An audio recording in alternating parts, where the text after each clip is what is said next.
Que Dieu nous bénisse donc tous en ce matin.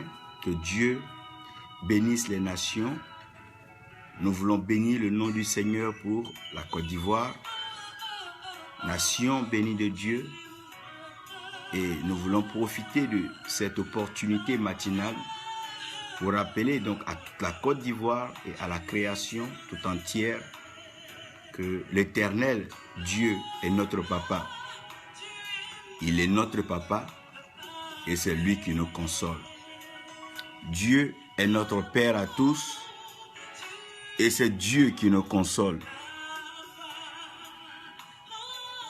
Nous ne savons que dire devant certaines calamités, certains fléaux, certaines situations difficiles. Merci, servante Jacqueline Yambala, de compatir avec la Côte d'Ivoire et de prier pour la nation. Prophète Luison, que Dieu bénisse donc ta vie et le ministère que tu exerces avec détermination et audace dans les nations. Et dit Aristide que Dieu vous bénisse. Dieu est notre Père. Papa, papa, tu es mon papa.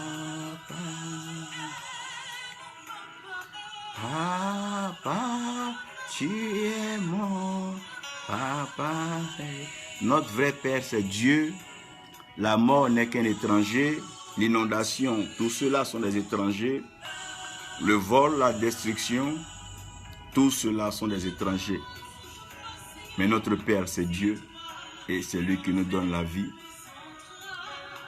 Nous prions notre Père pour les familles endeuillées, pour les cités, les villes inondées, les corps pas encore retrouvés.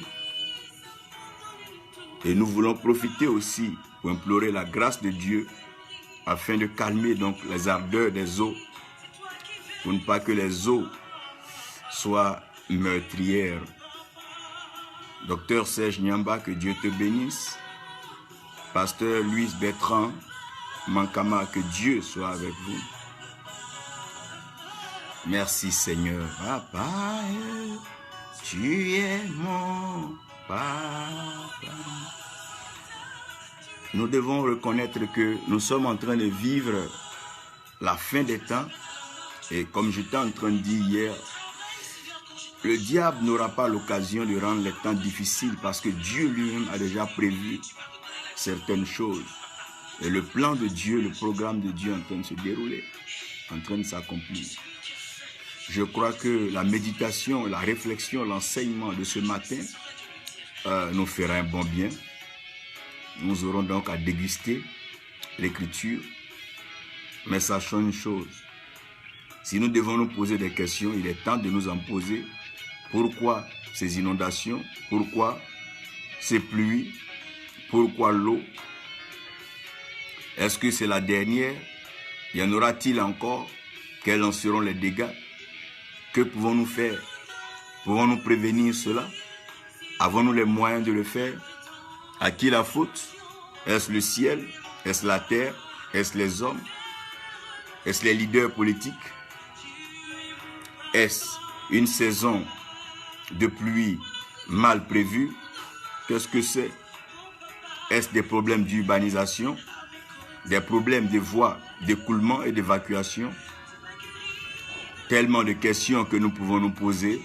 Bro Anthony Ngueta, que Dieu te bénisse. Donc nous sommes en train de nous poser des questions pendant que nous pouvons aussi retenir que Dieu est notre papa. Et un père ne peut pas laisser souffrir ses enfants. Un père ne peut pas détruire ses enfants. De même que l'amour de Dieu inonde notre cœur, Dieu dans son amour nous conduit vers les eaux paisibles. David parle des eaux paisibles. Donc il y a des eaux de paix et il y a des eaux de guerre. Il y a des eaux de colère, il y a des eaux énervées, il y a des eaux amères, il y a des eaux meurtrières, des eaux destructives. Un peu comme le déluge. Mais que dirons-nous devant toutes ces situations? Nous sommes hommes, nous sommes humains, Qu'avons-nous donc à dire lorsque nous voyons de telles situations? Lorsque c'est la sécheresse, on se plaint. Quand il n'y a pas d'eau, la vie devient insoutenable, insupportable sur terre. La chaleur atteint un pic. Et lorsque nous voulons de l'eau donc pour étancher notre soif, détendre donc l'atmosphère, pour laisser une certaine fraîcheur, une humidité relative afin que la vie soit encore plus belle et plus apaisée. Voilà que, certaines pluies en ont gros sur le cœur. Que s'est-il passé? Lorsque le sacré commence donc à tuer, c'est que quelque part, il y a un dysfonctionnement dans le système mystérieux. Parce que les pluies viennent pour bénir, les pluies viennent pour arroser la terre. La Bible dit que l'homme n'avait pas encore été créé, donc pour cultiver la terre. Donc la première pluie n'était pas encore venue. Donc la pluie vient pour pouvoir aider l'homme à cultiver la terre. La pluie vient pour aider l'homme à travailler, à se nourrir, à planter la forêt, la végétation, planter le jardin. Oh, que serait un jardin sans eau, sans pluie? Oh Dieu, tu es mon Père. Oui, papa. Oui, papa, tu es mon Père.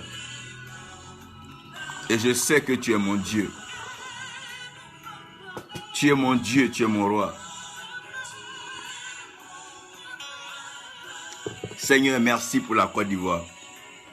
Merci pour toutes les nations qui connaissent l'inondation et qui sont en train de souffrir en ce moment. Nous prions que tu tendes ta main de grâce. Georges Zwende, que Dieu te bénisse. Prophète Jonas, Yaya, que Dieu te comble et que sa grâce repose sur toi.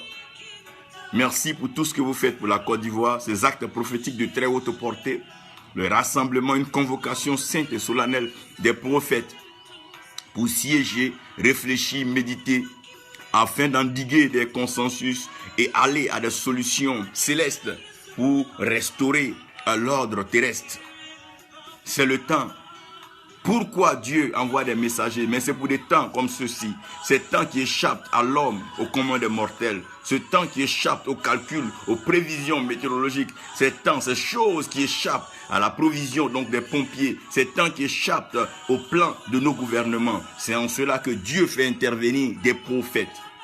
Car Dieu ne fait rien sur la terre sans révéler le secret à ses serviteurs les prophètes. Je crois que toute destruction peut être arrêtée et même peut être transformée en sujet de gloire.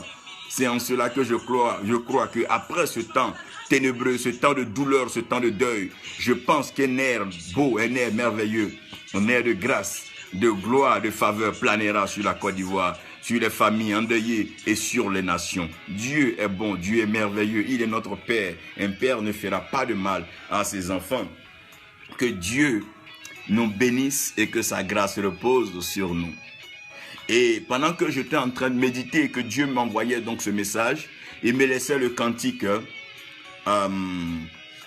j'ai bâti sur le rocher.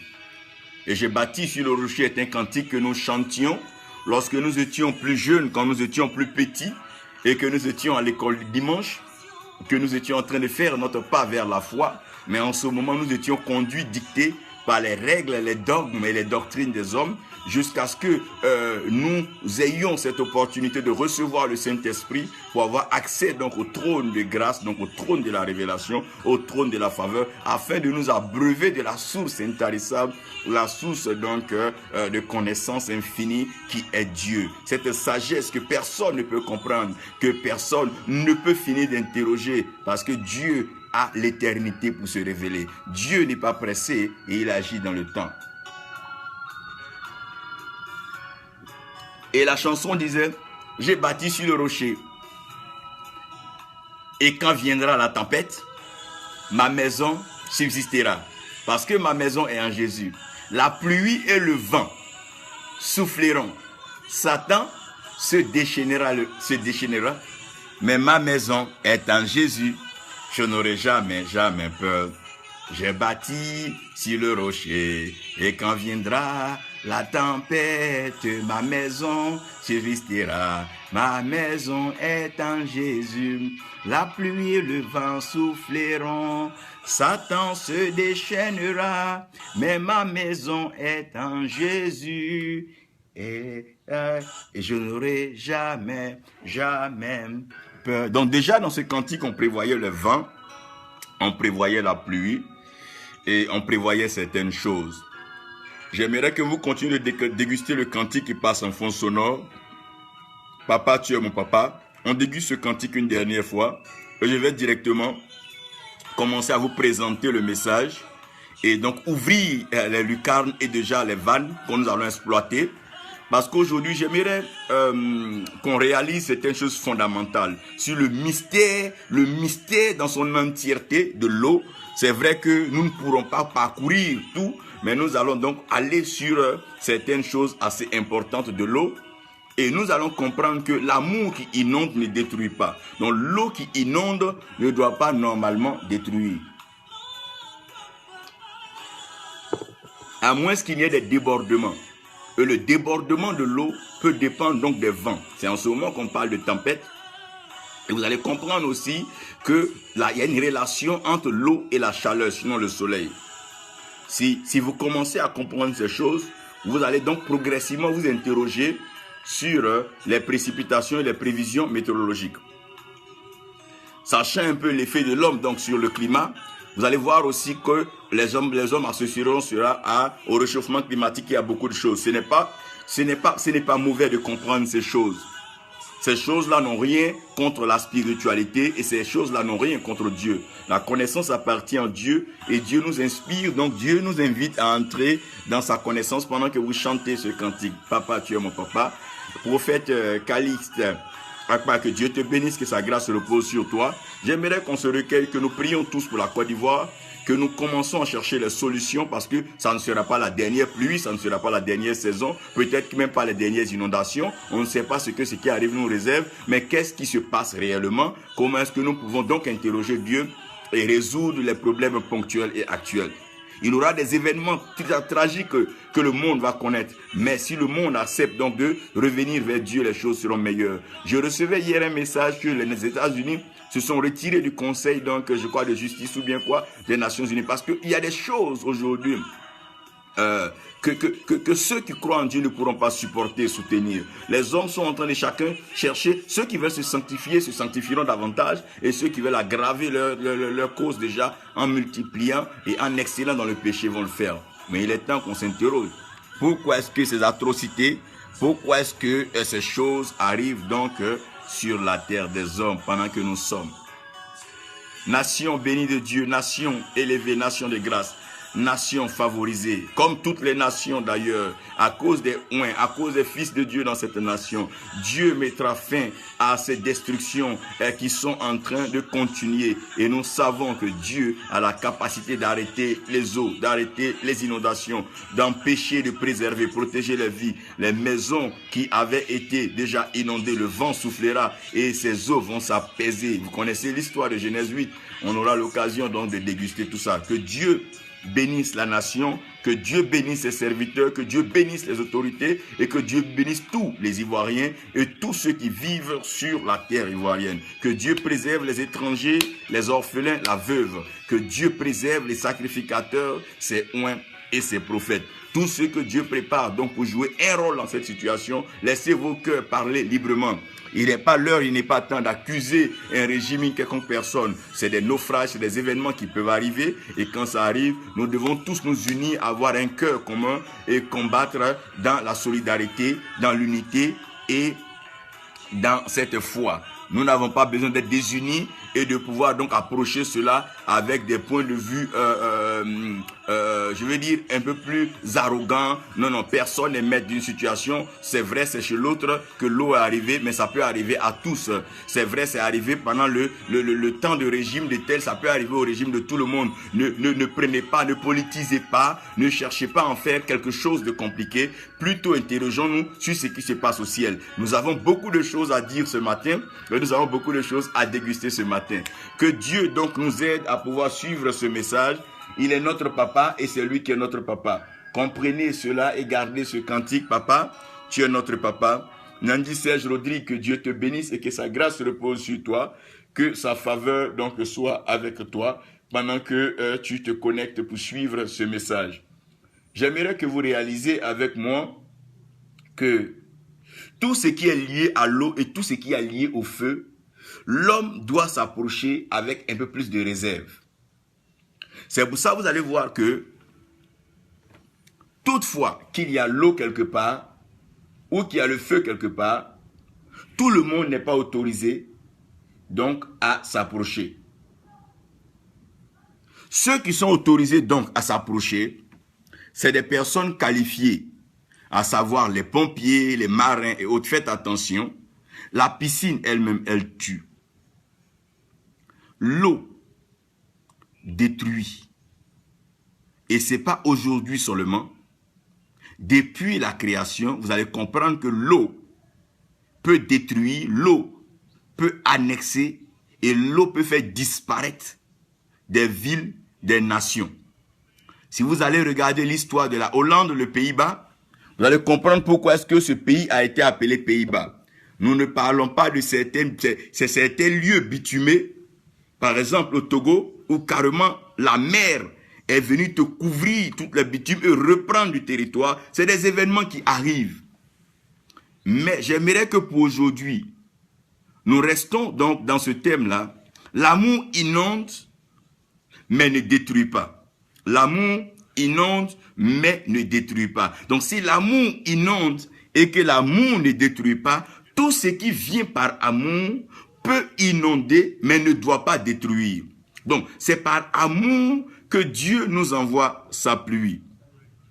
Dans Lévitique, Dieu dit, il amènera la pluie en sa saison. Donc puisque la pluie a sa saison, cela peut permettre à l'homme, par son expérience sur la terre, de prévoir ce qu'on appelle les saisons de pluie et les saisons de non-pluie qui sont donc les saisons sèches. Donc à partir de calendrier bien établi, la météo peut se prononcer, bien sûr avec une possibilité de se tromper, qu'il peut pleuvoir comme ne pas pleuvoir. Donc, à partir de l'humidité relative et donc de la chaleur pendant le temps, on peut calculer et avoir donc la quantité d'eau prévisible. Donc cela aussi nous permet de dire que c'est vrai, la pluie peut venir, mais elle ne détruira pas.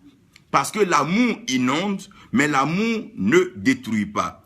Tout ce que Dieu apporte, ça peut t'engloutir, ça peut t'avaler, mais ça finira par te ressortir. C'est comme l'amour de la mère qui inonde l'enfant dans le ventre. L'enfant est dans de l'eau qui est le liquide amniotique, mais l'enfant ne meurt pas dans cette eau. Cette eau-là inonde l'enfant, mais cette eau ne tue pas l'enfant. Comme la mer Rouge, qui était abondante en eau, n'a pas tué donc les enfants de Dieu lors de la traversée. Vous devez comprendre que toutefois que ce qui est sacré commence à pouvoir détruire ou tuer, c'est que dans le système mystérieux, quelque chose a été déprogrammé ou quelque chose a été incompris. Et toutefois que vous voyez, un peu comme dans nos villages, lorsque par exemple une maladie commence à sévir, quelque chose commence à sévir, les anciens s'interrogent. Donc c'est un temps où les prophètes, les oints, les alertés, les avertis, les initiés doivent pouvoir se réunir, s'interroger sur qu'est-ce qui se passe et où allons-nous, que faire. Comment sortir de ces situations? Donc la présence des enfants de Dieu dans la création, c'est de pouvoir déceler déjà certaines choses qui peuvent arriver et prévenir le peuple. Sinon, si la chose est déjà arrivée, comment sortir de cette situation, la tête haute, en espérant une vie meilleure? Si telle est que l'émergence est aujourd'hui le mot prôné par tous les Ivoiriens, si tout le monde se reconnaît dans l'émergence et que le plaisir que nous avons, c'est de parler d'émergence, alors vous devez comprendre que quand on parle d'émergence, on parle de quelqu'un qui était submergé. Quand on parle de quelqu'un qui était submergé, on parle de quelqu'un qui était englouti par les eaux et quelqu'un qui était dans les eaux. Mais seulement c'est que les eaux ne l'ont pas tué et cette personne a été capable de sortir sa tête de l'eau. Donc elle émerge, donc elle sort de l'eau. Un peu comme les les eaux du baptême. Lorsque les eaux du baptême sont là, l'homme est donc plongé dans les eaux du baptême pour être donc quoi?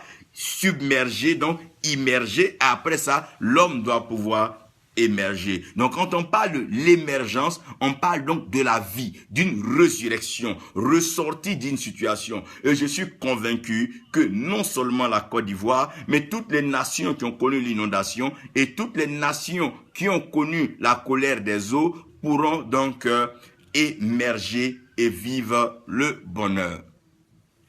Mes tests, donc, ce matin, les tests qui nous seront soumis, donc, à étude, à lecture, à méditation, sont des tests assez simples. Nous aurons donc Genèse 1, versets 6 à 8. Donc, Genèse 1, versets 6 à 8. Nous aurons Genèse 6, Genèse 7 et Genèse 8. Ce sont des chapitres.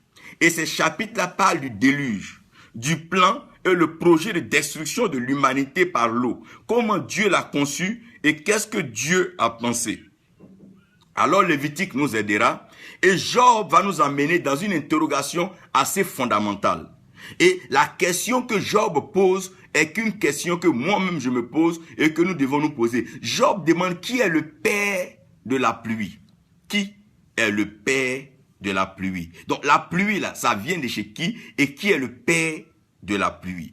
Toutefois qu'un enfant fait un exploit dans la Bible, on dit de qui est-il père? Donc toutefois qu'un événement s'est posé, on demande qui est donc le père, qui est derrière donc ces choses. Je veux que tu écrives là, qui est donc le père de la pluie? Job 38, verset 28. Si nous sommes d'accord, j'aimerais que nous approchions maintenant cette étude en gardant le sous-thème qui va être notre solution dans tout ce problème que nous allons exposer, expliquer et développer. J'ai bâti sur le rocher.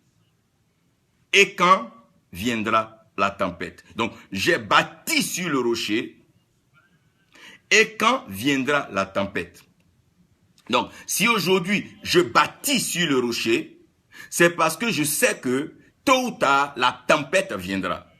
Si aujourd'hui, je bâtis ma foi, si je bâtis mon espérance, que je bâtis mon amour en Christ, c'est parce que je sais que demain ou après-demain, la tempête viendra. Donc, si la tempête vient, c'est sûr que certains seront emportés, mais d'autres doivent subsister et vivre après cela. Donc, dans la vie de tous les jours, il y a des tempêtes, il y a des calamités, il y a des pandémies et des épidémies qui peuvent arriver à tout moment. Comme par exemple l'Ebola qui est arrivé, ce ne sont pas tous les animaux qui sont morts dans la forêt, certains animaux ont survécu. Il y a eu des temps de maladies, de pestes. Il y a eu même le sida et tout ça. Même malgré la rage de ces maladies, a détruit, a rongé, des personnes ont survécu. Il y a eu la variole, la varicelle, la lèpre. Vous ne citez que cela, mais toujours des gens vivent. Les tempêtes font partie de la vie. Les situations difficiles font partie de la vie. Les déstabilisations, les guerres, les famines font partie de la vie. Donc c'est des tempêtes qui vont arriver.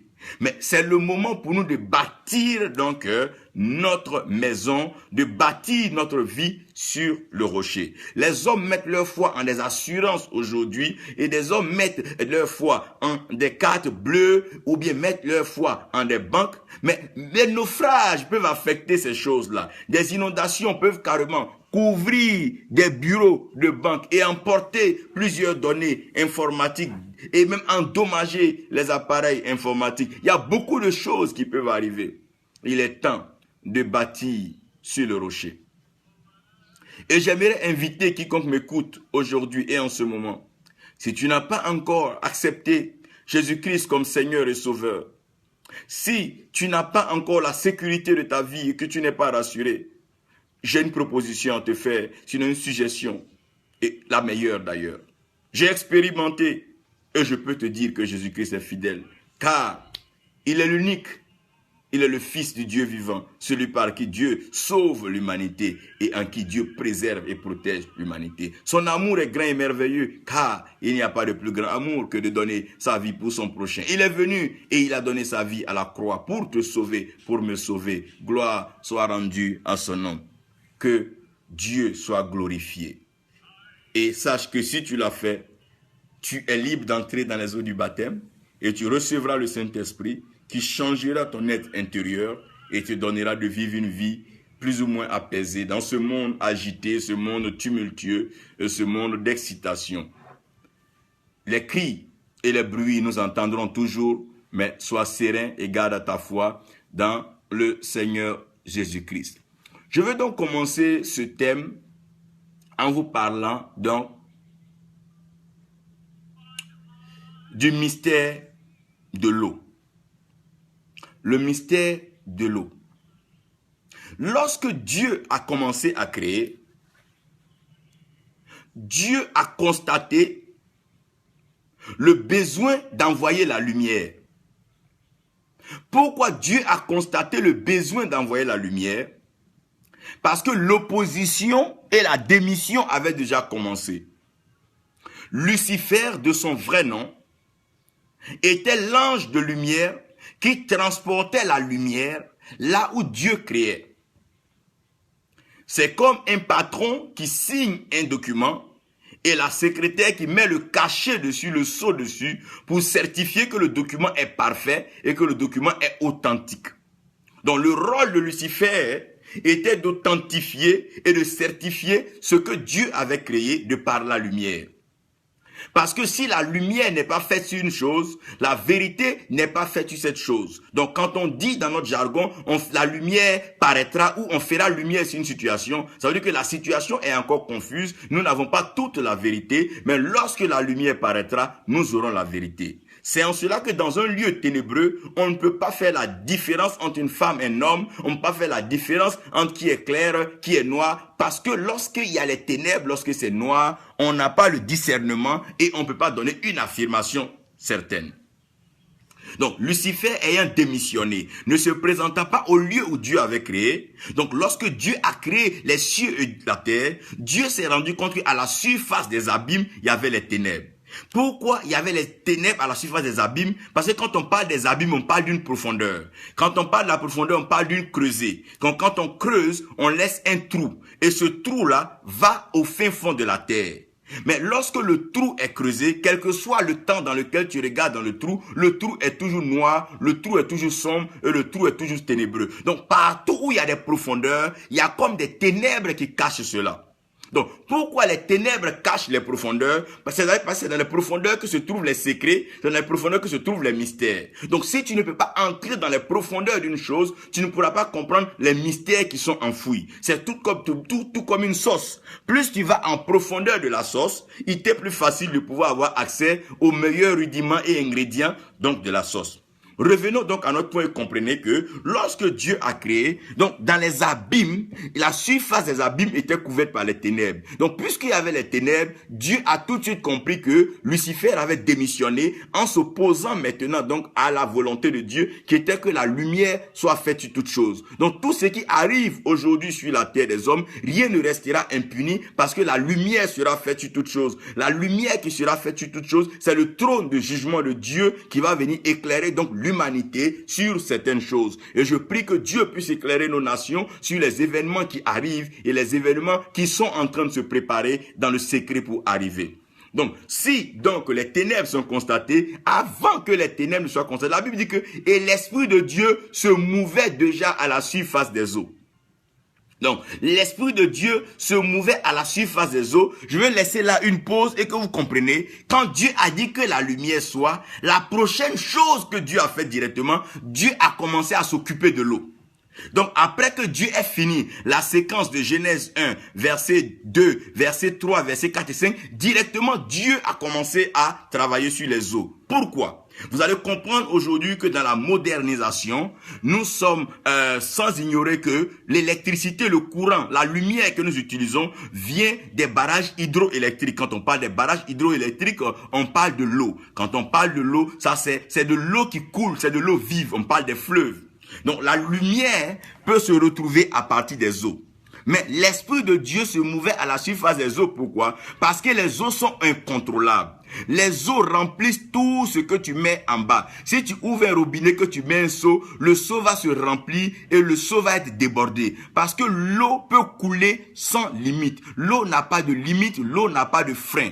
Personne ne peut limiter l'eau. C'est en cela que dans les interrogations de Job et de David, mais qui a mis les bornes aux océans et à la mer? Qui a dit à la mer ne viens pas là? Si Dieu ne limitait pas les eaux et les océans, les eaux allaient couvrir toute la terre et avaler la terre. J'aimerais même que vous compreniez ceci. Donc, l'Esprit de Dieu se mouvait à la surface des eaux pour pouvoir calmer les eaux. Donc, l'Esprit de Dieu que vous avez vu à la surface des eaux était là pour calmer les eaux, pour apaiser les eaux. C'est pour ça que David dit, tu me conduis vers les eaux paisibles. Donc, s'il y a les eaux paisibles, c'est qu'il y a les eaux meurtrières et il y a les eaux tumultueuses, les eaux agitées. Donc, l'eau peut s'agiter comme l'eau peut se calmer. L'eau peut s'agiter quand l'eau veut se manifester. Et l'eau se manifeste.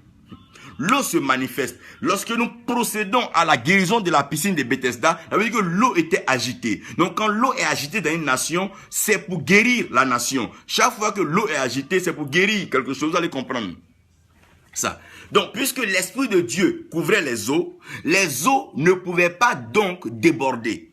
Donc l'Esprit couvrait les eaux parce que Dieu dit, si personne ne naît d'eau et d'esprit, il ne peut rentrer dans le royaume des cieux. Donc pour ne pas que l'eau qui est supposé faire du bien, commence à commettre des dégâts, l'Esprit de Dieu se couchait sur les eaux comme pour attendrir, pour adoucir les eaux. Et maintenant, Dieu va expliquer, à la suite de cette création, qu'est-ce que l'eau était en train de faire. Donc, dans le mystère de l'eau, vous allez comprendre que non seulement l'Esprit de Dieu se couvrait à la surface des eaux, mais l'eau aussi avait avalé toute la terre. Donc, comme l'eau avait avalé toute la terre, il n'y avait pas de lieu et de place pour les habitations pour les hommes.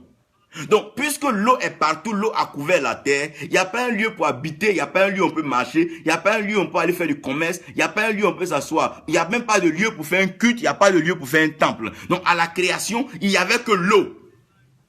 Il n'y avait que l'eau. C'est la même chose qui se fait donc dans le ventre de la femme enceinte. Ce n'est que l'eau qui y est, jusqu'à ce que l'eau commence à faire un peu de place au fœtus qui va se développer progressivement. Et cette eau va se retirer afin que l'enfant puisse avoir une place.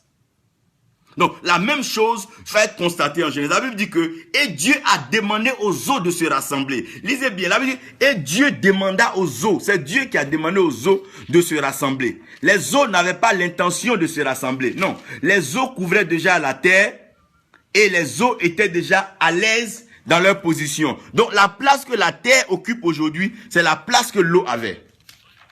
Je veux même que vous lisez cela. Donc vous allez comprendre que les eaux couvraient toute la terre. Genèse 1 verset 9. Dieu dit, suivez-moi bien, je vais lire ça pour que vous compreniez bien. Dieu dit que les eaux qui sont en dessous du ciel, donc les eaux qui sont en bas, se rassemblent en un seul lieu. Donc les eaux étaient éparpillées partout. Donc les eaux n'ont qu'à se rassembler en un seul lieu. Et c'est quand les eaux se sont rassemblées que le sec est paru. Et c'est le sec là que Dieu a appelé la terre. Donc, si vous comprenez cela, ça veut dire que les eaux couvraient toute la terre. La terre n'existait pas. En d'autres termes, c'est pour ça que la Bible dit la terre était informe et vide. Ça veut dire que la terre était invisible. Comme elle était invisible, on ne pouvait pas lui affecter une forme. Et cette terre était couverte par les eaux. Donc le mystère des eaux, c'est que les eaux ont la capacité de couvrir, de remplir, de déborder et de couler. L'eau a la capacité de remplir, de déborder et de couler. L'eau n'a pas de limite, l'eau n'a pas de frontières. L'eau ne peut pas être négociée par un homme. L'eau n'a peur de personne. C'est en cela que l'eau peut emporter Pharaon et son armée. Malgré toute sa connaissance et sa prêtrise, l'eau n'a pas peur de quelque chose. Il n'y a pas un fétiche qui peut résister à l'eau. Il n'y a pas une magie qui peut résister à l'eau. Rien ne peut résister à l'eau. Parce que l'eau ne négocie pas son passage. Tu peux mettre une immeuble, de grosses immeubles. Si l'eau veut passer, l'eau va effondrer. Regardez quand vous voyez l'érosion, comment la terre est flagellée. Ça, c'est le mystère de l'eau. L'eau détient une force. L'eau détient une puissance. L'eau a la capacité de pouvoir passer partout. Si cela est clair, allons directement que je vous parle des eaux d'en haut. Donc quand Dieu a vu les eaux, Dieu a trouvé utile de pouvoir dispatcher les eaux. Dieu a dit alors que les eaux se séparent. Dieu a séparé les eaux, souvenez-vous. Élie a séparé aussi les eaux. Et quand il a séparé les eaux, il a placé les eaux en haut. Donc, qu'est-ce que c'est que l'eau d'en haut? L'eau d'en haut, c'est une source d'eau tirée de toute l'eau que Dieu avait et que Dieu a élevée au ciel. Et tout ce que Dieu a créé sur la terre, les choses de la terre, Dieu n'a pas retiré vers là-haut, mais pour l'eau, Dieu a envoyé en haut. Pour dire quoi? Même depuis la tête, tout le monde a besoin de l'eau. La même eau qui lave le pauvre, la même eau qui lave le mendiant, la même eau qui lave l'ouvrier, c'est la même eau qui lave le patron, c'est la même eau qui lave le chef. Ça veut dire que avec l'eau, Dieu lui-même a besoin d'eau. Comme l'homme a besoin d'eau, Dieu lui-même se sert de l'eau. Comment Dieu se sert de l'eau? Parce qu'il n'y a pas de miroir. Et comme il n'y avait pas de miroir, Dieu devait voir son image pour pouvoir créer l'homme. Mais où Dieu va trouver son image? Le seul lieu, la seule chose qui avait la capacité de refléter l'image, c'était l'eau. C'est pour ça que quand tu te mets devant l'eau, tu te mets devant une calebasse, tu te mets devant une surface où il y a l'eau, tu vas voir que ton visage est reproduit dans l'eau. Donc l'eau a la capacité de pouvoir calquer et reproduire l'image. Donc Dieu a besoin de l'eau pour pouvoir faire quoi? Voir l'image et sa ressemblance. Donc quand l'Esprit de Dieu couche sur la surface des eaux, l'image de Dieu et la ressemblance de Dieu est calqué dans les eaux. Donc Dieu reprend de cette eau-là, il la ramène en haut, qu'on appelle les eaux d'en haut. Donc les eaux d'en haut, c'est les eaux qui détiennent donc l'image parfaite de l'homme. Écoutez-moi bien, on ne prend pas l'eau sur la terre pour mettre dans le ventre de la femme enceinte. L'eau qui vient dans le ventre de la femme enceinte, c'est pas l'eau qu'elle boit, c'est les eaux qui viennent d'en haut. C'est cette eau-là qui permet de pouvoir garder l'enfant. C'est pour ça après quand Moïse est né, on l'a mis sur l'eau, il y a l'eau d'en bas. Non, l'eau d'en haut, c'est l'eau à la perfection que Dieu garde. Et cette eau, Dieu garde pourquoi? Pour le bain, pour la purification et pour corriger et rectifier les erreurs sur la terre. Ah, c'est le mystère des eaux d'en haut. Le rôle des eaux d'en haut, c'est de corriger les hérésies, les erreurs et les saletés, les souillures donc de la terre. Et quel est le rôle encore des eaux d'en haut? Les eaux d'en haut nettoient le firmament. C'est quoi le firmament? Quand on parle du firmament, c'est l'espace entre les eaux d'en haut et les eaux d'en bas. Vous pouvez lire ça dans Genèse. Si vous lisez Genèse 1, verset 5, 6, 7 jusqu'à 9, vous allez comprendre cela. Donc, chaque fois qu'il y a des atrocités, il y a des méchancetés, il y a une lourdeur dans les airs. Et la lourdeur dans les airs, là, c'est un peu comme un ciel d'airain ou bien un ciel de bronze qui se crée. Donc, comment Dieu fait pour pouvoir bénir l'homme? Il fallait qu'une grosse pluie vienne pour désengorger, c'est-à-dire que pour débloquer cette situation, pour ouvrir le canal. C'est pour ça que chaque fois qu'une bénédiction doit arriver, l'eau doit venir pour ouvrir le canal. Et le rôle encore des eaux d'en haut, c'est de pouvoir précipiter toute saleté, toute souillure et toute opposition au ciel. Donc, quand quelque chose énerve le ciel précipite sur la terre par les eaux. C'est pour ça que Satan a été précipité et la Bible est tombée comme l'éclair. Vous voyez, quand on parle de l'éclair, on ne voit l'éclair que lorsqu'il pleut. Et quand on parle de précipitation, c'est une quantité de pluie à une certaine période. Pour dire que c'est la pluie qui est venue détruire et c'est la pluie qui a envoyé ce qui est sale sur la terre. Vous voyez, quand il pleut, la pluie entraîne les saletés depuis même des lieux lointains pour venir passer devant ta cour si l'eau passe par là. Ça, c'est le rôle des eaux d'en haut. Donc, les eaux d'en haut maintiennent la propriété, la pureté et les eaux d'en haut assainissent le ciel, le trône de Dieu. Et cette eau-là, elle est utilisée pour pouvoir donc couler entre le trône de Dieu et le trône de l'agneau. Vous allez voir ça dans l'Apocalypse. Et c'est cette eau-là qui vient arroser l'arbre de vie. Donc, l'eau d'en haut, c'est cette eau-là qui arrose l'arbre de vie. C'est cet arbre-là, c'est cet arbre-là qui donne ses fruits donc en sa saison et dont le feuillage ne flétrit point et dont la feuille sert à la guérison des nations. C'est ça que Jésus parlait avec la femme qui lui dit, si tu savais, celui qui te demande de l'eau, je t'aurais donné les eaux. De quelle eau il parle? C'est les eaux d'en haut. C'est pas l'eau du puits là dont tu es en train de parler. Donc les eaux d'en haut, c'est des eaux de réserve. C'est des eaux mystérieuses que Dieu garde pour pouvoir faire le nettoyage, le lavage, l'entretien, l'assainissement, la purification au ciel. Donc, quand quelqu'un donne sa vie à Jésus sur la terre, de la même façon, on le baptise sur la terre ici. C'est comme si aussi il est plongé dans les eaux d'en haut de façon mystérieuse et spirituelle. C'est pour ça qu'il naît de nouveau. Il naît maintenant quoi? Dans le royaume du ciel et il naît dans la famille de Dieu. C'est pour ça que la Bible dit que la joie est grande dans le ciel lorsqu'un pécheur se répand. Lorsqu'un pécheur se répand, pendant que nous le plongeons dans l'eau à terre, le même symbole, puisque l'eau reflète le visage et le cœur de l'homme répond au cœur de l'homme, c'est ce cœur qui est repenti maintenant que le ciel voit au ciel. De par quoi? De par les eaux d'en haut. Donc comment Dieu interroge les événements sur la terre? De la même façon que des marabouts, des gens prennent des calebasses à l'eau, Dieu avec l'eau, il voit toute la terre. Parce qu'il n'y a pas un lieu sur la terre où l'eau ne peut pas arriver. Donc l'eau maintenant devient le messager par lequel on peut avoir ce qu'on appelle donc le phénomène d'information. Quand vous allez parler un peu de la propagation des ondes et des informations, vous allez voir que le lieu où la propagation des ondes est forte, c'est dans l'eau. Quand tu jettes un caillou dans l'eau, ça va commencer à faire des sinusoïdes. C'est avec ça que vous allez comprendre après lorsqu'on parle des phénomènes vibratoires, tout ça. Bon, je ne veux pas trop rentrer dans ce domaine qui est très scientifique et très technique. Mais revenons donc à ce que nous sommes en train de dire. Donc les eaux d'en haut servent à ça.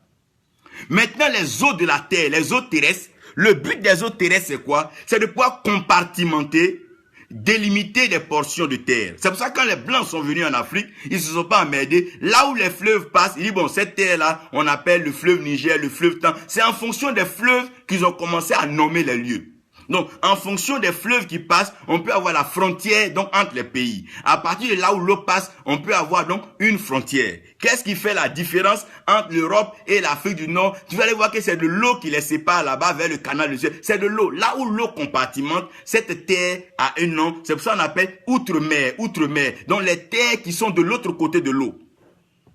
Vous voyez, comprenez que les noms ont été donnés par rapport aux eaux de la terre, les eaux terrestres. Le but des eaux terrestres, c'est de compartimenter, diviser et régir la terre. Donc, c'est à partir des eaux que nous pouvons comprendre. Quand vous regardez les deux Congos, c'est pratiquement deux pays collés. Mais qu'est-ce qui les sépare? C'est le fleuve Congo. Donc, les eaux de la terre ont la capacité de pouvoir diviser, compartimenter, séparer donc les portions de terre. Donc, au ciel, l'eau sert à purifier, assainir, laver et à dégager ce qui n'est pas propre. Mais sur la terre, ces eaux viennent pour compartimenter la terre, arroser la terre, la rendre fertile et prospère. C'est en cela que dans Genèse, Dieu dit que le fleuve qui coule en Éden se divise en 4 bras. Donc chaque fois que le fleuve se divise, le fleuve porte des noms et chaque terre à côté du fleuve portera un nom. Donc on a Guillon, on a Pichon et on a ce que vous connaissez Édéquel et tout ça. Je ne veux pas rentrer donc dans cette affaire-là. Mais comprenez un peu que donc quand les eaux se divisent, quand les eaux se séparent, les eaux font des fractions, des portions de terre. Vous allez comprendre qu'il y a des terres qui sont plus proches de l'eau ou bien qui sont entourées par les eaux qu'on va appeler les îles. Quand on parle des îles, c'est les lieux entourés d'eau. Et là où il y a l'eau qui entoure, il y a plus de faveur, il y a plus de grâce parce que l'esprit se mouvait à la surface des eaux. C'est ce qui fait que Jean va se retrouver sur l'île de Patmos quand il va recevoir donc l'Apocalypse et la révélation de Jean. Donc, les eaux de la terre compartimentent pour sécuriser des lieux. Quand tu te trouves sur une île, personne ne peut venir te trouver sur l'île s'il n'a pas de bateau ou bien de pirogue. Alors qu'en ce temps, il n'y avait pas ces éléments en tant que tel. Donc, il fallait être l'aigle ou un oiseau pour pouvoir t'envoler et traverser les eaux. Donc, le lion et les animaux féroces ne peuvent pas aller donc sur les eaux, à part les animaux donc marins et aquatiques. Donc, Dieu a pris les eaux pour compartimenter et les eaux de la terre compartimentent, séparent, et permettre donc aux portions de terre de pouvoir être. Donc par exemple, la Côte d'Ivoire et le Burkina, c'est quand même un pays. Vous voyez, il y a des fleuves qui les séparent, il y a des fleuves, il y a les Congo, c'est des fleuves. Le Libéria, Côte d'Ivoire. Allez-y, regardez la carte du monde. Je ne suis pas en train de vous faire un cours de cartologie, mais j'aimerais que vous compreniez la mission donc des eaux terrestres. Maintenant, les eaux souterraines. Les eaux souterraines sont des nappes de réserve qui ont la capacité de produire une vapeur. Vous comprenez? Quand Dieu a créé l'homme, avant que la première pluie ne tombe, il y avait une vapeur qui montait de la terre. Cette vapeur est due à quoi? Au fait que la terre soit réchauffée et la vapeur va monter de la terre et cette vapeur-là va alors arroser la terre. Et les eaux souterraines servent à entretenir les trésors et les richesses souterraines. C'est pour ça que vous allez voir que là où il y a beaucoup d'eau qui a coulé, il est facile de trouver de l'or, du diamant, les pierres précieuses. Vous allez voir que les pays où il y a eu plus d'eau, vous allez voir que les liquides précieux comme le pétrole, on va y trouver. On trouvera plein au Nigeria et on trouvera un peu partout dans les pays où il y avait de l'eau. Donc comprenez avec moi que les eaux souterraines viennent pour préserver les trésors, les richesses du sous-sol. Et ces eaux souterraines-là, elles vont aussi profond jusqu'à ce qu'on ne puisse pas connaître donc leurs limites. C'est pour ça, si un homme n'a pas d'eau, il peut creuser un puits. À force d'entrer dans la terre, il va tomber sur les nappes souterraines. Et ces nappes souterraines sont de l'eau bien distillée. C'est de l'eau de source et c'est de l'eau pure, c'est de l'eau potable. C'est de l'eau que nous pouvons boire sans risque d'être contaminés, affectés. Donc ça, c'est les eaux souterraines. Et les eaux souterraines en général ne sont pas visibles par les hommes. Mais les eaux souterraines communiquent au sous-sol. Et c'est ces eaux-là qui transportent les richesses. C'est ces eaux-là qui localisent les richesses dans des nations. Donc une nation peut être pauvre aujourd'hui parce qu'apparemment quand tu regardes la surface de cette nation, tu ne vois pas des trésors. Mais les eaux souterraines peuvent déplacer le pétrole, déplacer l'or, déplacer le diamant, déplacer le bauxite, déplacer l'uranium, déplacer tous ces trésors sous la terre afin que Dieu puisse enrichir la terre ou la nation que Dieu préfère et que Dieu veut dans un temps précis.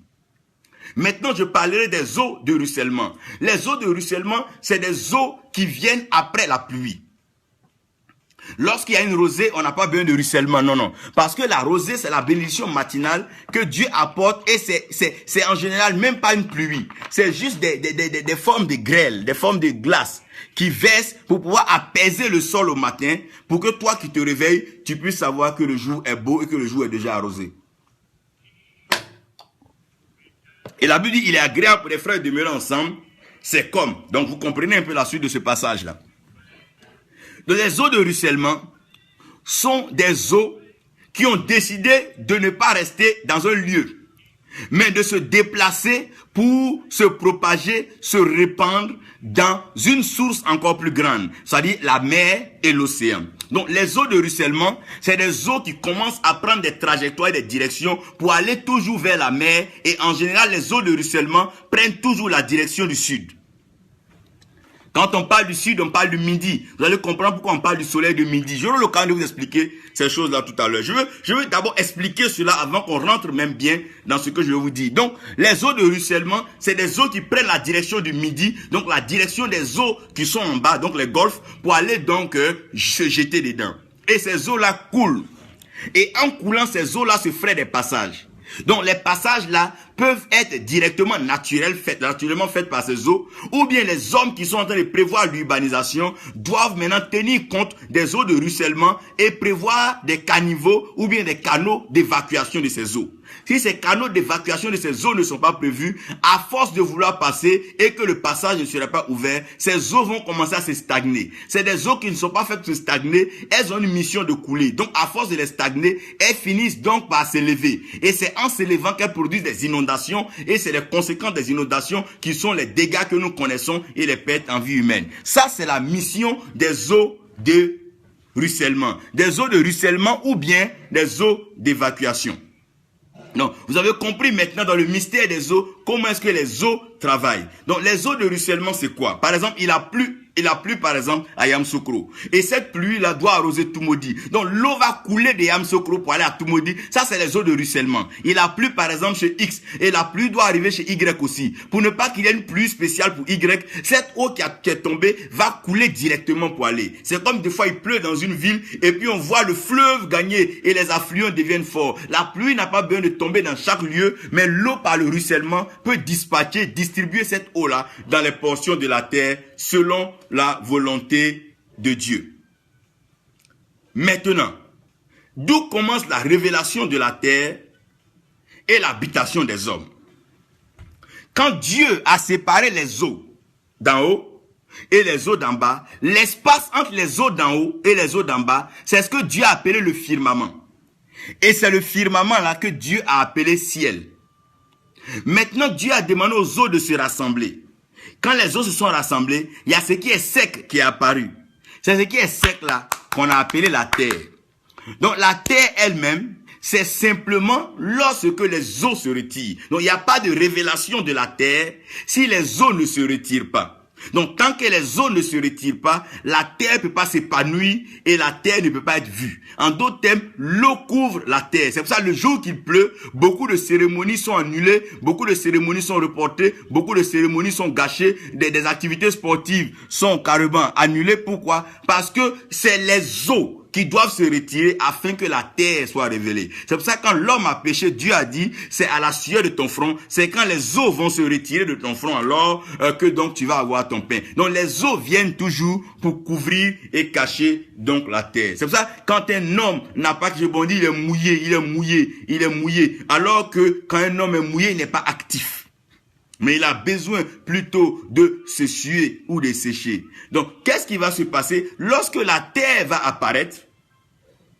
Les eaux s'étant retirées pour faire ce qu'on appelle les mers et les océans, les hommes vont avoir ce qu'on appelle leur habitation. Donc, la maison de l'homme n'est pas dans l'eau, mais la maison de l'homme commence à apparaître quand les eaux se retirent. Donc aussi longtemps que les eaux ne se retirent pas, l'homme ne peut pas habiter. C'est pour ça que l'homme n'habite pas sur la mer, l'homme n'habite pas dans la mer, l'homme n'habite pas dans l'océan, l'homme n'habite pas dans la lagune, l'homme n'habite pas dans les fleuves, mais l'homme habite autour, partout où il y a la terre, l'homme peut habiter. L'homme peut abattre une forêt pour construire sa maison. L'homme peut abattre une savane pour faire sa maison. L'homme peut habiter dans le désert comme il veut, mais l'homme ne peut pas habiter dans l'eau.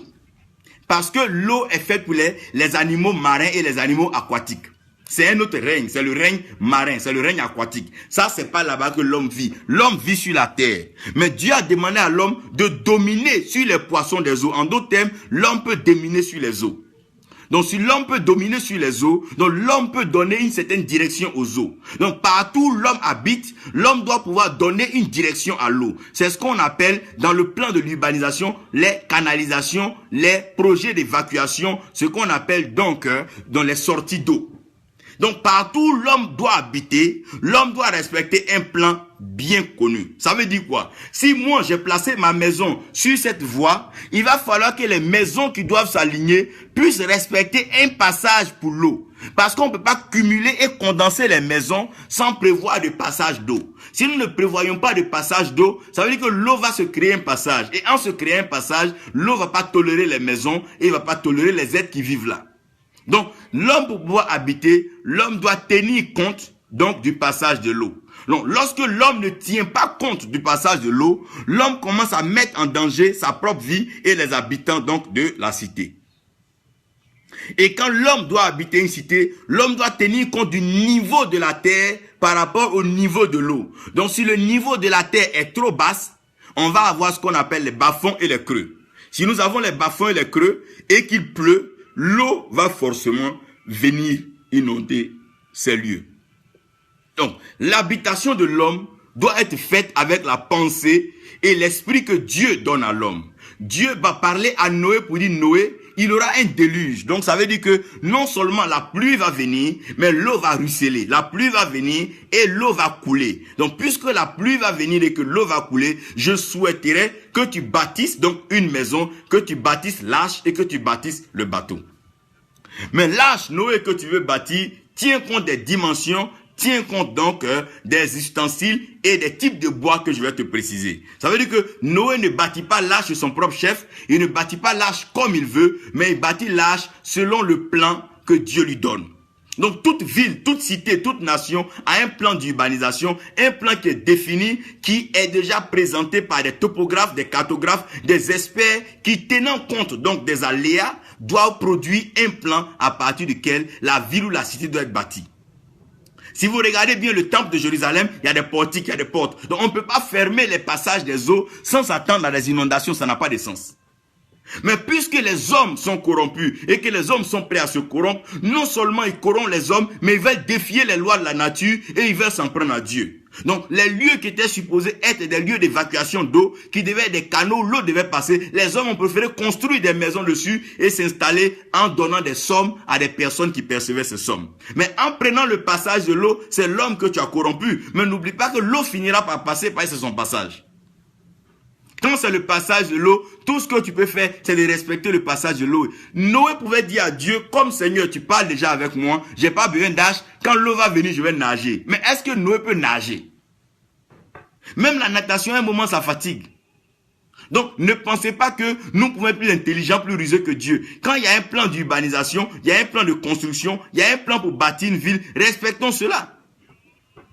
Mais si l'homme est tant têtu, pourquoi l'homme n'a pas bâti sa maison en plein océan? Pourquoi l'homme n'a pas construit en plein océan? C'est là que vous allez voir. Mais pendant qu'on trace un passage de l'eau, la même eau qui est dans l'océan, c'est la même eau là qui est en train de couler pour partir.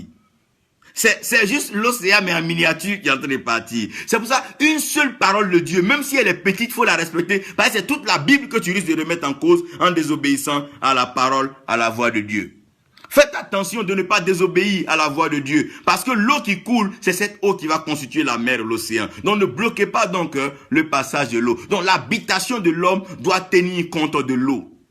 Partout l'homme doit habiter, l'homme doit tenir compte de l'eau. Si l'homme ne tient pas compte de l'eau, l'homme ne pourra pas vivre heureux. C'est pour ça que quand tu bâtis une maison, tu prévois la salle de bain, tu prévois les salles d'eau. S'il n'y a pas de salle d'eau, la maison est incomplète. Et si les salles d'eau ne sont pas bien placées, l'eau ne pourra pas couler. C'est pour ça qu'on place les tuyaux, les canalisations pour évacuer l'eau.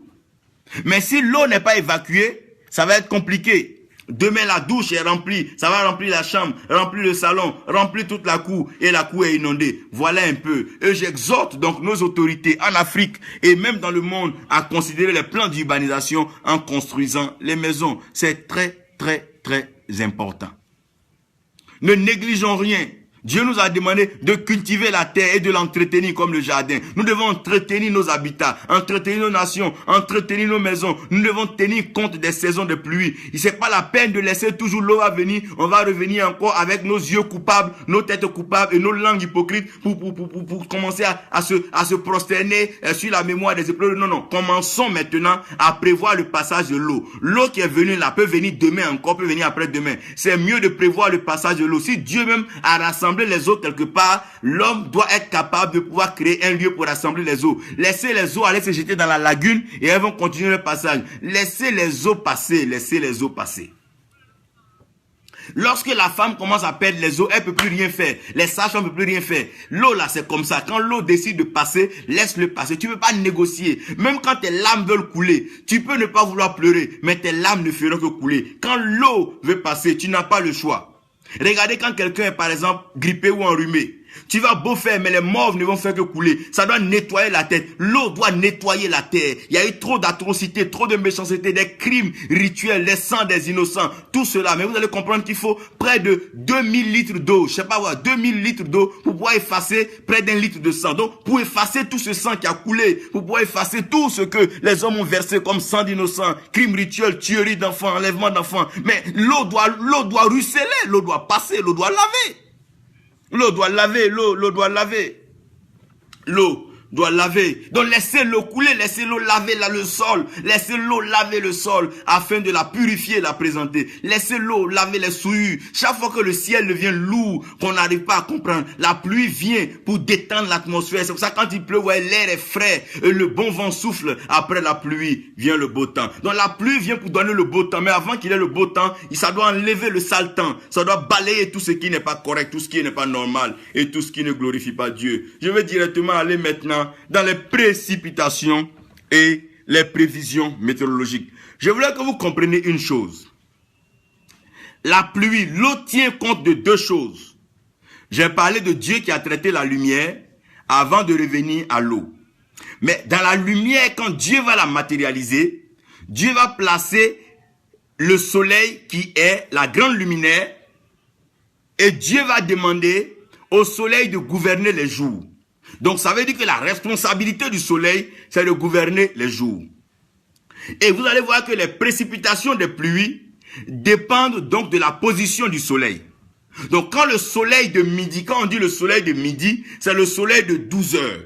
C'est le soleil de 12 heures, le soleil qui est sur ta tête. Et Dieu est le soleil de justice. Donc à ce moment, la chaleur est plus forte, le soleil est plus ardent. Et plus le soleil est ardent, l'évaporation est grande. Et quand la quantité évaporée est grande, les nuages vont se former. Mais ces nuages-là vont dépendre maintenant des vents. Et puisque la pluie suit la direction du soleil, le soleil étant au zénith, c'est seulement le vent d'Orient, le vent de l'Est, qui a la capacité de pouvoir balayer les nuages, de telle sorte que les nuages aillent à l'Occident. S'il y avait un chemin, je vous aurais bien montré. Donc le vent de l'Orient, qu'on appelle le vent de l'Est, c'est ce vent qui a la capacité de déplacer les nuages, de calmer et d'apaiser les eaux. Si vous regardez dans Genèse 8, ça veut dire que Dieu a demandé au vent, et c'est le vent qui a soufflé sur les eaux. Vous allez comprendre le même vent qui a soufflé. Donc quand on parle du vent d'Orient, on parle du vent de l'Est. Et quand on parle du vent de l'Est et l'Orient, la Bible parle de celui qui sème le vent aussi, récolte la tempête. Donc aujourd'hui, pendant que la Côte d'Ivoire est en train de se préparer, à l'Orient de la Côte d'Ivoire, je vais parler donc du côté est de la Côte d'Ivoire, les exilés et des personnes qui sont en train de mourir ne sont pas en paix et elles prient que des calamités, des choses arrivent. Et ça, c'est un peu dans le cœur de l'homme. Quand l'homme est blessé, l'homme commence à crier. Donc le vent de l'Est, qui est le vent qui est en train donc de souffler, va commencer à provoquer ce qu'on appelle le déplacement donc des nuages. Donc comprenez que dans les événements qui sont en train d'arriver, il est clair que nous devons tenir compte des réfugiés, des exilés, tout cela pourquoi? Parce que les pleurs des enfants de Dieu, les pleurs des innocents n'est jamais laissé pour compte. Dieu tient cela en compte. Ne banalisez pas, ne méprisez pas. Quand un seul enfant de Dieu pleure, Dieu a entendu le cri de ses enfants. Il a fait descendre Moïse depuis Madian afin, oh mon Dieu, de venir intervenir. Donc, vous allez comprendre que l'ombre du soleil qui recule est favorable aussi à la paix. Si vous lisez la vie du roi Ézéchiel, vous allez comprendre ces choses. Et suivez-moi très bien. Donc, la pluie va dépendre donc des vents. Souvent, vous voyez, les nuages sont noirs et puis un coup, un vent passe. Et puis après, le ciel devient clair, la pluie est partie ailleurs. Y avait-il pas un vent pour souffler, pour empêcher cette pluie de tomber sur la Côte d'Ivoire? N'y avait-il pas un vent? Il fait des vents, ces messagers. Il fait, oh my God. Y avait-il pas un vent? Y avait-il pas une prière? Y avait pas quelqu'un qui avait dit, Seigneur, nous aimons la pluie, mais épargne-nous des pluies meurtrières. Épargne-nous les inondations. Parce que le vent qui souffle emporte les nuages. Le vent qui souffle emporte les nuages. Mais quel vent souffle depuis l'Est? Contrôle toujours le vent de l'Est. Contrôle parce que le soleil se lève aussi à l'Orient. En même temps, le vent de l'Est contrôle le mouvement des nuages. Oh my God. C'est le vent de la prospérité. C'est le vent qui arrose. Vous allez comprendre un peu que les trônes, les positions royales viennent toujours de l'Orient. Comme les mages, les rois qui étaient venus d'Orient. C'est pas des choses que vous devez regarder comme ça avec vos yeux, mais vous devez considérer dans vos cœurs et considérer dans vos habitudes et vos agissements. Quelle est la prière qui se fait aujourd'hui à l'Orient? Quelle est la prière à l'Orient? Qu'est-ce qui se passe de l'autre côté? Qui prie? Qui dit quoi? Non, on ne peut pas en vouloir à une nation. On ne peut pas vouloir la décision d'une nation à cause d'une personne, à cause d'une position politique, à cause d'un conflit politique. C'est vrai que les cœurs sont meurtris. C'est vrai que des familles ont tout perdu. C'est vrai que des gens ont été endeuillés. Mais allons-y au-delà de cela. Préservons la nation et regardons quelles sont donc les précipitations et les prévisions météorologiques. Vu le soleil, vu comment on appelle le climat actuel, et vu ce qui est en train de se passer dans le monde, le cycle, donc la couche d'ozone, regardez un peu comment nous sommes en train de parler donc de la destruction de la nature elle-même. Regardez un peu la dégradation climatique. Quelles sont les précipitations et quelles sont les prévisions météorologiques? Aussi longtemps que les gens vont se mettre à l'Orient pour prier, pour crier et pleurer, Dieu ne peut pas rester insensible à cela. Regardez un papa, quand tu veux dormir, même si les enfants sont en train de pleurer au salon, tu es obligé de te lever, venir les calmer. Parce que comprenez que Dieu ne fait acception de personne. Même le cri d'un seul juste peut déranger le ciel et donc affecter la terre. L'injustice faite à un seul enfant peut déranger toute la terre entière. Oh Seigneur, regardez le sang d'Abel seul qui a coulé, ça a alerté Dieu et tous les anges étaient en émeute jusqu'à ce que Caïn soit obligé de fuir et de la surface de la terre. Et quiconque me verra me tuera. Ça veut dire que lorsque Dieu n'est pas content, lorsque le vent de l'Est réclame, ah my God, le mouvement des nuages, personne ne peut arrêter cela. Dans les précipitations, dans les prévisions, jetez un coup d'œil vers l'Est, jetez un coup d'œil vers l'Orient, vers le Ghana. Allez-y apaiser le cœur des frères et parlez-leur, dites-leur que des choses arrivent et que des choses peuvent encore arriver. Il n'est pas question d'en vouloir, de rêver, de brûler, voir la nation brûler. Non, non, non, ce n'est pas la mission de quelqu'un. Parce que tout ce que Dieu donne comme patrimoine, comme territoire, est un héritage, pas seulement pour nous. Les hommes passeront, les leaders politiques passeront. Nos enfants ont besoin de vivre, ils ont besoin de vie, ils ont besoin de bonheur, ils ont besoin de se réclamer d'une nation, d'une nationalité, et fiers de l'être. Ils ont besoin de cela. Mais nous n'allons pas donc enflammer et détruire la terre pour nos positions, pour nos ambitions, pour nos intérêts. Non, loin de là. Nous devons avoir donc des prévisions. Les prévisions par rapport aux précipitations. Quelle est la quantité de pluie qui vient par année? Nous devons pouvoir calculer. Il y a des organismes qui sont là. Il y a des gens qui sont payés pour ça. Ils doivent faire leur travail. Ils doivent s'asseoir et dire non, dans cette année, vu un peu la situation et puis la dégradation climatique, voilà un peu ce qui peut arriver. Voilà un peu tel type de pluie que nous pouvons attendre. Donc prévoyons ceci. Nous devons creuser des fosses. Nous devons creuser ceci. Ce n'est pas la peine de s'asseoir. Lorsque l'eau va commencer à tuer, on va commencer à se plaindre. On se plaint même à qui? Mais faites attention. Faites attention. Je vous dis une chose. L'eau n'aime pas l'injustice. L'eau n'aime pas la souillure. L'eau n'aime pas l'impureté. Regarde, quand tu es sale, directement tu as envie d'aller te laver. Et l'eau enlève tout sa vie sur toi. L'eau ne t'enlève pas, mais l'eau enlève la saleté. L'eau enlève la souillure. Ne vous amusez pas avec l'eau. Faites tout sur la terre, mais ne jouez pas avec l'eau. Si Dieu même a dit à Noé, je ne détruirai plus la terre avec l'eau, c'est que Dieu sait qu'il peut détruire la terre à tout moment avec l'eau. Ça ne veut pas dire qu'après Noé, il ne va plus pleuvoir, qu'il n'y aura pas de grandes pluies. Mais Dieu a prévu les voies par lesquelles l'eau va passer. Les précipitations, c'est quoi? Aujourd'hui, pendant que les planteurs sont en train de pleurer pour dire que la culture ne donne pas, en ce moment, l'eau qui vient pour rafraîchir nos champs, cette même eau est de l'autre côté en train de tuer. Oui. Non. Mais oui, il faut qu'on y voit quelque chose. Quelles sont les prévisions? J'ai parlé des prévisions météorologiques. Pourquoi? Je ne voulais pas dire les prévisions prophétiques. Pourquoi? Qui a voulu écouter les prophètes? Qui a voulu entendre l'oracle de Dieu? Qui a voulu entendre la voix de Dieu? Qui a considéré les envoyés, les messages de Dieu? Voici que des situations arrivent et nous sommes en train de tourner vers le ciel. Poser la question, qui a envoyé la pluie? Qui a provoqué le déluge? C'est la faute à qui? Mais à un certain moment, on finira par interroger Dieu. Sinon, on s'interrogera nous-mêmes sur ce qui se passe au-dessus de nous. La pluie n'est pas venue de la poche de quelqu'un. La pluie n'est pas venue de la maison de quelqu'un. La pluie n'est pas venue parce que quelqu'un a craché. La pluie est venue du ciel. La pluie est venue du ciel. Elle n'est venue de nulle part. Et Paul dit, tout don parfait, excellent vient du ciel. La pluie est venue d'où? La pluie est venue du ciel. La pluie est venue du ciel. Mais quelles étaient nos prévisions? Dieu a dit à Noé, bâtis l'arche. Bâtis l'arche. Quand on parle de l'arche, on parle de l'alliance, on parle du tabernacle de Dieu, mon Dieu.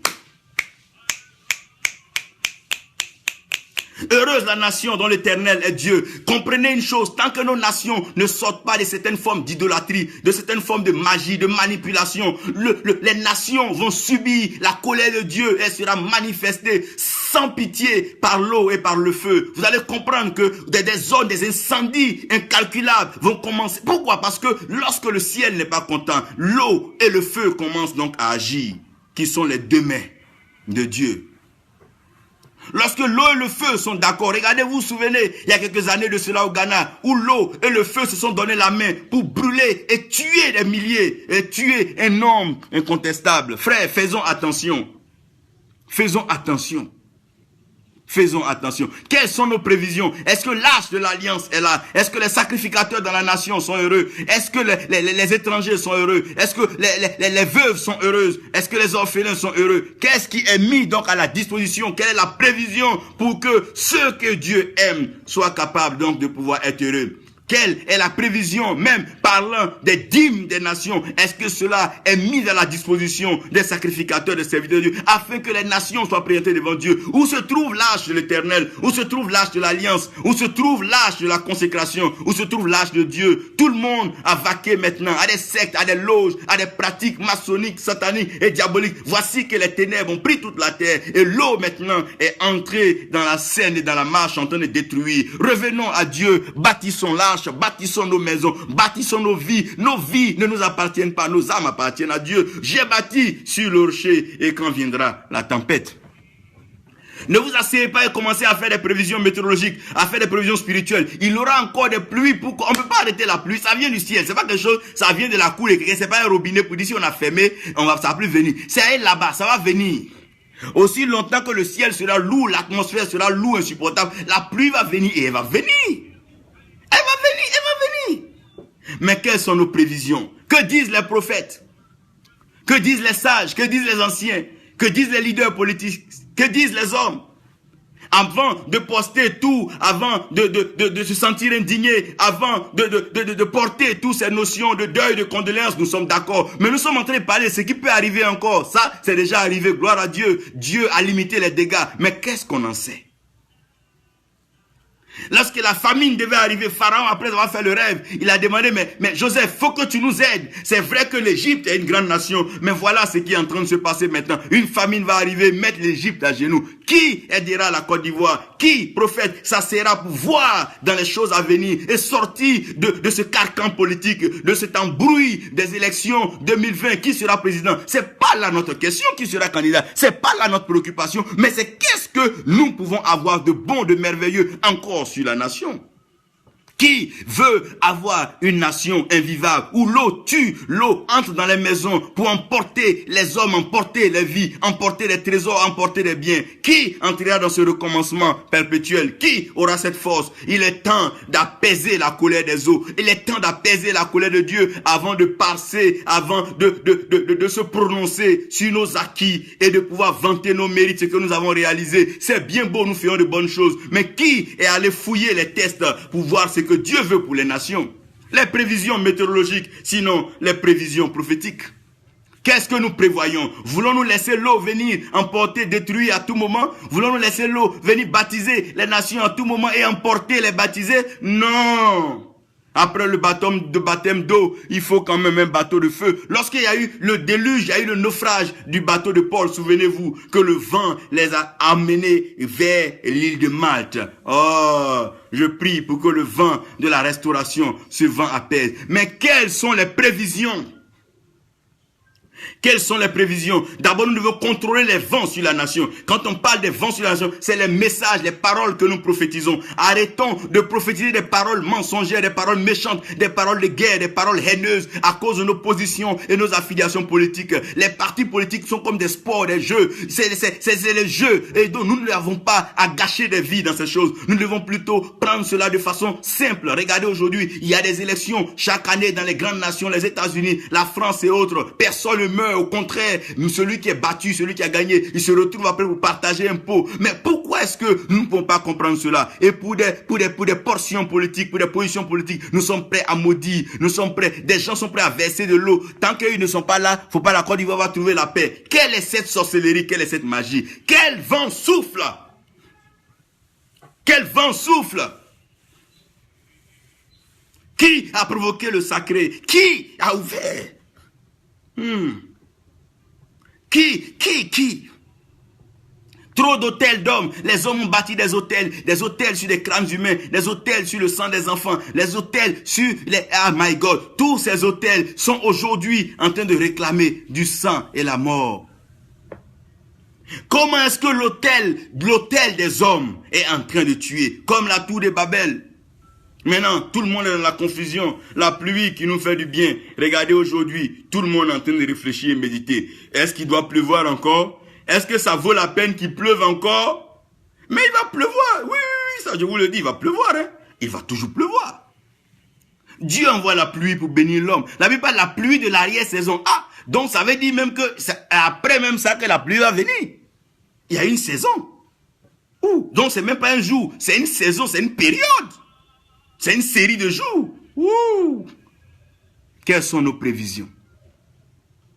Qu'est-ce que nous avons prévu? Côte d'Ivoire, qu'as-tu prévu? Prophète de Côte d'Ivoire, qu'as-tu prévu? Église de Côte d'Ivoire, qu'as-tu prévu? Politicien ivoirien, qu'avez-vous prévu?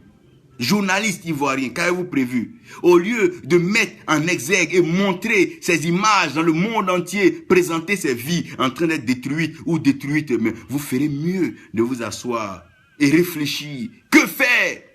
Appeler les experts en urbanisation et réfléchir sur les plans de certaines cités. Demander à des prophètes d'aller dans le secret, prier Dieu. Qu'est-ce qui peut être fait? Voilà! Quand on parle de la solution, ce n'est pas de porter des t-shirts pour crier dans les rues. Quand on parle de la solution, ce n'est pas les discours. Voilà un problème. On fait ça comment? On est devant un problème. Regarde aujourd'hui, ça frappe dans tous les camps. Dans le camp gauche, camp droit, camp milieu. La pluie qui est passée après les dégâts, vous allez voir que chaque parti a eu des dégâts. Chaque homme politique a eu des dégâts. Même nous tous, nous avons perdu un parent, des biens, des amis, des documents sont partis. Quelles sont nos prévisions? Qu'est-ce que nous prévoyons? Qu'est-ce que nous voulons faire? C'est sage de bâtir sur le rocher. À un certain moment de ma vie, j'ai compris que rien sur la terre ne nous appartient. Même notre âme ne nous appartient pas. Dieu a créé toutes choses en lui et pour lui, Jésus-Christ. Donc la plus belle chose que nous pouvons faire, c'est de remettre nos vies à Christ et remettre nos nations à Christ. Si on remet la Côte d'Ivoire à Christ, même quand la tempête viendra, quand les vagues monteront, il saura comment les calmer. Souvenez-vous qu'avec les disciples dans la barque, il a calmé les vents, il a calmé la tempête. Qui calmera la pluie? Qui calmera les vents? Qui calmera la tempête? Ce n'est que cet homme, Jésus-Christ de Nazareth.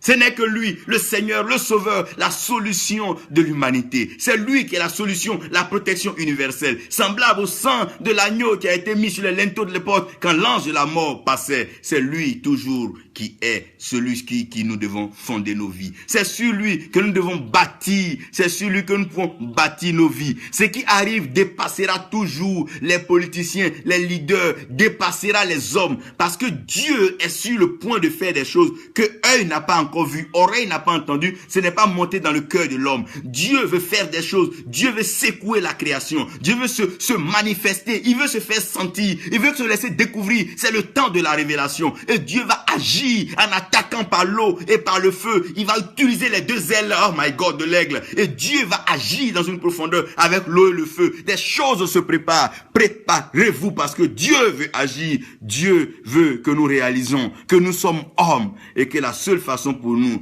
d'épargner nos nations, c'est de les donner à Jésus-Christ. Heureuse la nation où l'Éternel est Dieu et roi, et la nation où l'Éternel n'est pas Dieu, n'est pas roi. Voilà pourquoi Dieu est en train de préparer ses serviteurs pour être à des postes stratégiques dans les nations, pour prévenir les événements et plaider Dieu, et plaider auprès de Dieu afin que le malheur passe par-dessus et que le malheur ne nous atteigne pas.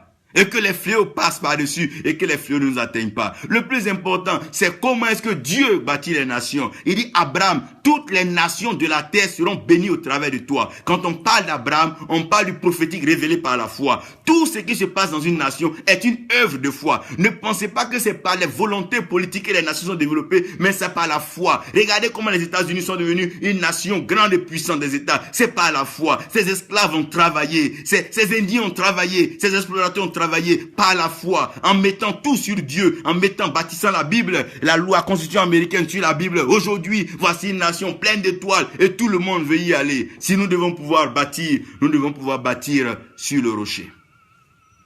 La seule solution aujourd'hui, c'est de bâtir sur le rocher. C'est là que la nation doit être convoquée à la place de la nation et prier Jésus-Christ, lui demander d'intervenir. C'est en ce moment que chacun doit présenter sa foi. C'est pas l'heure de faire la guerre, la crise des religions, des partis politiques. Non, on n'en a pas besoin. C'est le temps maintenant de s'unir. Les autres se sont rassemblés. Les hommes doivent se rassembler aujourd'hui aussi pour dire, Seigneur, nous voici. Nous aimerons que tu interviennes dans notre nation. Nous ne voulons plus que l'eau vienne nous tuer. Nous voulons que l'eau nous fasse du bien. Même les animaux, quand il y a un feu de brousse, les animaux se réunissent. Même le lion ne tue plus l'antilope ni la gazelle. Mais ensemble, ils cherchent une porte de sortie pour éviter que le feu les étouffe tous et le feu les tue. C'est le temps où nous devons méditer et réfléchir et faire des prévisions spirituelles. Premièrement, le ciel. Pourquoi le ciel n'est pas pleinement ouvert? Quand le ciel est ouvert, l'eau tombe. L'eau verse et l'eau verse. Lorsque l'atmosphère devient lourde, l'eau verse et l'eau verse. Lorsque la méchanceté des hommes, l'eau verse. Dieu dit à Noé, j'ai vu la méchanceté des hommes. J'ai vu la nature de l'homme. L'homme est devenu tellement pécheur qu'il fallait que j'envoie de l'eau pour les laver. À Sodome et Gomorrhe, ils étaient entrés à une dimension de vice contre nature. Il dit, cela, il faut que j'envoie le feu. Donc, en fonction du débat et en fonction de la déviation, Dieu peut choisir d'envoyer l'eau comme d'envoyer le feu. Dans quoi nous sommes rentrés, Côte d'Ivoire? C'est dans quoi on est rentré? Il va falloir qu'on s'interroge dans la spiritualité, dans nos temples. Il va falloir qu'on se retrouve auprès des pères pour s'interroger dans quoi est-ce que nous sommes en train d'entrer. Jésus-Christ revient bientôt, le monde se prépare. Je vous ai dit qu'aujourd'hui, je crois que l'ONU, les États-Unis sont retirés du Conseil des droits des hommes de l'ONU. Ils ont compris que ce n'est pas dans tout qu'il faut se mettre. Frère, dans quoi nous nous sommes mis? Chaque pays doit comprendre que sans Jésus-Christ, elle n'est pas à l'abri de ce qui arrive. La fin des temps, ce n'est même pas le diable qui va agiter le monde, mais Dieu lui-même, il va secouer le monde. Ce n'est pas lui qui tient le monde dans sa main. Faisons attention. C'est le temps de craindre Dieu, de laisser tout simplement l'amour que nous avons pour Dieu transparaître dans nos actions, nos conversations, nos communications, notre capacité de nous accepter, nous réconcilier et réfléchir, plancher sur la nation, mettre nos genoux au sol pour dire Seigneur, guéris la Côte d'Ivoire. Seigneur, retire-nous les eaux meurtrières. Seigneur, épargne-nous des inondations. Épargne toutes ces choses. La seule prévision que nous avons, la météo ne pourra rien faire. Elle peut prévoir qu'il ne va pas pleuvoir et il pleuvra. La météo s'est toujours trompée à Abobo. Je me rappelle quand j'étais étudiant. Qu'est-ce qu'ils vont dire? Il ne va pas pleuvoir, c'est le même jour il pleut. La seule chose que nous avons, c'est de bâtir sur le rocher. Jacob a couru partout, mais le jour où il a mis sa tête sur le rocher, Jésus-Christ, sa vie est rentrée dans la stabilité, dans la paix. La stabilité de la Côte d'Ivoire et des nations dépendra toujours de Jésus-Christ. Que Dieu nous bénisse, que Dieu bénisse la Côte d'Ivoire. Nous disons non aux inondations, nous disons plus de morts dans les inondations. Seigneur, place ton arc-en-ciel comme signe d'alliance sur la nation, afin que ce souvenir malheureux s'éloigne des pensées, des cœurs et s'éloigne de nos journaux, mais que les histoires belles reprennent et que la vie s'ouvre à nouveau pour nous tous, pour nos familles et pour nos enfants. Au nom de Jésus. Amen.